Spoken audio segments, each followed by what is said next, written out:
Bismillahirrahmanirrahim.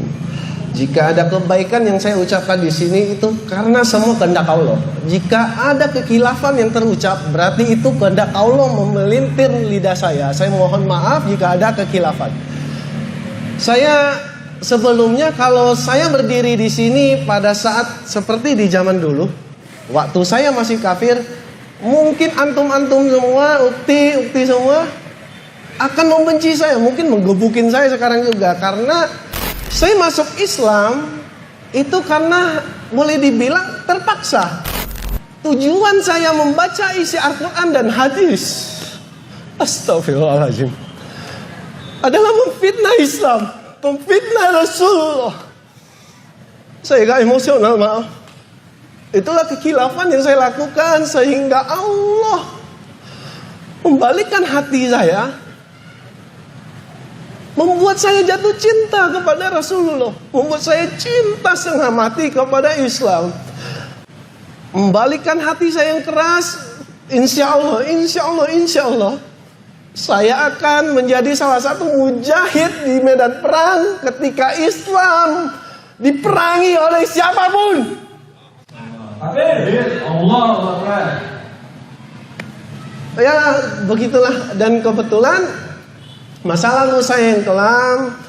Semoga jika ada polisi di sini nggak nangkap saya ya. Saya mantan pengedar, mantan. Dan karena saya mempunyai masa lalu yang sangat jelek ini, alhamdulillah saya dipertemukan dengan Pak Yunan dan saya memiliki porsi untuk berdakwah. Dalam artian bukan berdakwah ilmu Islam, tapi saya mengajarkan kepada saudara-saudara saya yang menjadi korban berada di lapas. Ini loh, kenapa Anda di lapas? Ini loh, keburukan memakai narkoba, barang jahanam. Itu yang ingin saya sampaikan kepada saudara-saudara saya yang ngalang itu. Masya Allah. Dakwah beliau ini lebih fokus di lapas ya, Koh ya. Lebih fokus di lapas ini menyadarkan bahwa orang-orang yang di lapas itu harus sadar jahatnya narkoba itu ya. Iya, betul sekali. Jahatnya narkoba yang pernah beliau rasakan selama ini. Nah, Koh, tentunya ini enggak hanya asal langsung dakwah ya.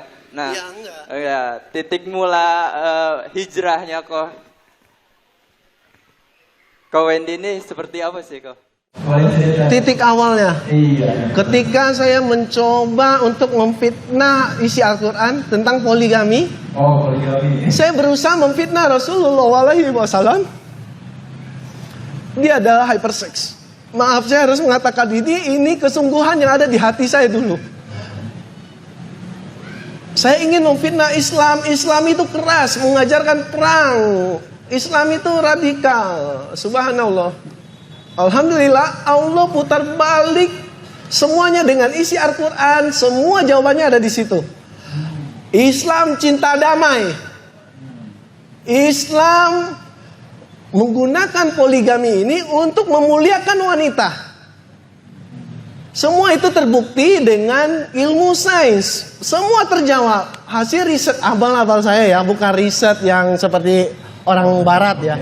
Nah, saya riset dengan beberapa media gitu kan. Saya sinkronkan. Masya Allah, 1400 tahun yang lalu, siapa yang punya mikroskop? Siapa yang punya teleskop? Siapa yang berani mengatakan bulan pernah terbelah? Hanya di Al-Quran. Hanya di Al-Quran. Dan NASA membuktikan bulan pernah seperti terbelah karena di tengahnya ada garis seperti disambungkan kembali. Benar ya? Benar ya? Ini terbukti oleh NASA. Di Al-Quran mengatakan di dasar lautan terdapat air tawar yang mengalir. Kurang lebih seperti itu. Saya agak lupa seperti apa. Tapi sekali lagi 1400 tahun yang lalu Islam ini terkenal di daerah gurun ya. Di daerah Arab, bagian timur tengah. Bagaimana caranya? Rasulullah mengatakan di dasar lautan itu terdapat air tawar yang mengalir. Bagaimana caranya jika dia di gurun, di pasir yang tandus? Dia bisa mengatakan seperti itu karena atas izin Allah, dan terbukti sekarang di abad ini terbukti, benar-benar terbukti ada sungai yang mengalir di dasar lautan. Semua yang ada di isi Al-Quran setelah saya teliti, 75% yang saya teliti itu benar apa adanya. 25% sisanya itu masih ambigu. Ambigunya antara benar-benar sudah terjadi dan kita tidak tahu karena kelemahan manusia, atau Allah sedang mempersiapkan untuk masa depan. Tidak mungkin salah, tapi ambigu karena kita belum tahu. Itu saja. Jadi tidak mungkin Islam itu salah. Koh Wendy ya. Nah, beliau saat ini backgroundnya itu berdakwah di lapas-lapas. Nah, kenapa sih beliau ini ingin berdakwah di lapas? Kenapa nggak di luar gitu ya? Kenapa memilih di lapas? Mungkin boleh sharing ya Kang. Kalau di luar ada kegiatannya untuk Islam. Ibaratnya nih, saya itu berusaha memualafkan sebanyak mungkin kafir-kafir yang ada di Indonesia. Tapi dengan catatan saya tidak memaksa mereka yang berdiskusi dengan saya terlebih dahulu. Atau tidak, mereka sudah yakin mau masuk Islam lalu mengkontak mualaf center. Nah, kalau saya memualafkan yang terlihat, kalau yang sebelah saya Pak Yunan, dia memualafkan yang nggak kelihatan seperti jin tadi kayak di awal. Nah, itu dia meruqyah sekaligus di akhir pasti disyahadatkan. Karena jin yang berada di tubuh manusia udah pasti kafir gitu kan. Kalau saya yang kelihatan aja dah, belum level saya gitu kan. Mencari pahala yang mungkin tersisa yang ada di dunia ini, yang mungkin belum terjangkau sama ustadz-ustadz yang lain. Istilahnya rempah-rempahannya lah, kayak jadi security di acara, mensyahadatkan orang, ya seperti berdakwah untuk para narapidana terutama yang bermasalah di kasus narkoba.